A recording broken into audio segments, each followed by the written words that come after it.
দর্শক Hizb ut তাহরিরের March for খিলাফত কর্মসূচির আরও তথ্য জানাবো আপনাদেরকে। আমাদের সাথে এবার যুক্ত হবেন বায়তুল মোকাররম জাতীয় মসজিদ এলাকা থেকে আমাদের সহকর্মী মনির মিল্লাত। মনির, আপনি জানাবেন যে যেখানে আছেন সেখানকার আইন শৃঙ্খলা পরিস্থিতি কেমন দেখছেন এবং কোনো তথ্য পেয়েছেন কিনা আইন শৃঙ্খলা বাহিনীর মাধ্যমে?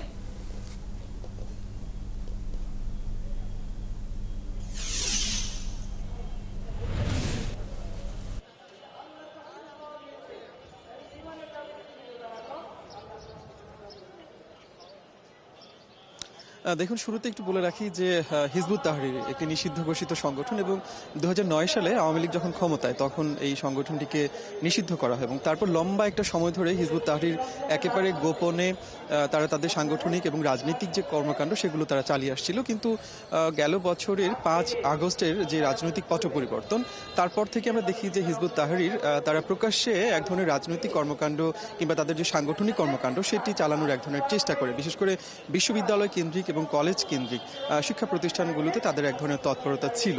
কিন্তু লম্বা একটা সময় ধরে তারা আসলে প্রকাশ্যে সেই অর্থে তাদের কর্মকাণ্ড চালানোর সুযোগ পাচ্ছিল না।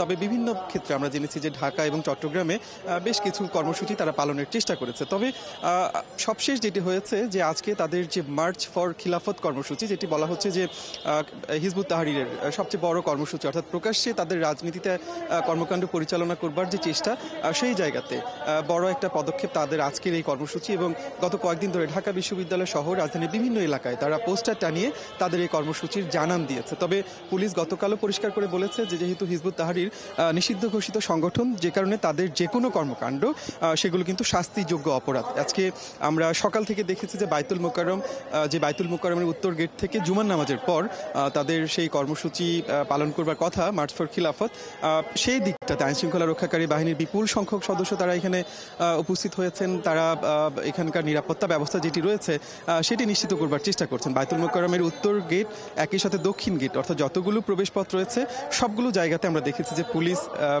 ডিবি পুলিশ এবং একই সাথে আনসার সদস্য যারা রয়েছেন তারা সেই জায়গাগুলোতে কাজ করছেন এবং যে সমস্ত মুসল্লিরা মসজিদে প্রবেশ করছেন কাউকে সন্দেহ হলে তাদেরকে তল্লাশি করা হচ্ছে এবং পুলিশের অবস্থান একেবারেই পরিষ্কার।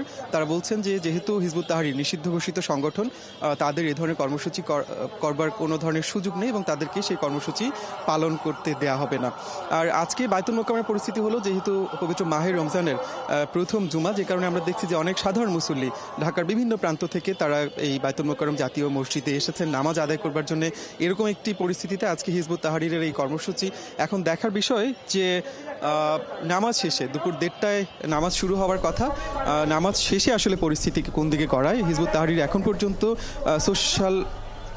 সোশ্যাল মিডিয়া সহ বিভিন্ন জায়গায় তারা পরিষ্কার করে বলেছে যে তারা কর্মসূচিটি পালন করবে। আইন শৃঙ্খলা রক্ষাকারী বাহিনী তাদের জায়গাতে অনড়। এখন দেখার বিষয় যে নামাজের পর আসলে বাইতুল মোকাররমের পরিস্থিতি কোন দিকে গড়ায়। মনি, ধন্যবাদ আমাদের সাথে যুক্ত থাকার জন্য। আপনি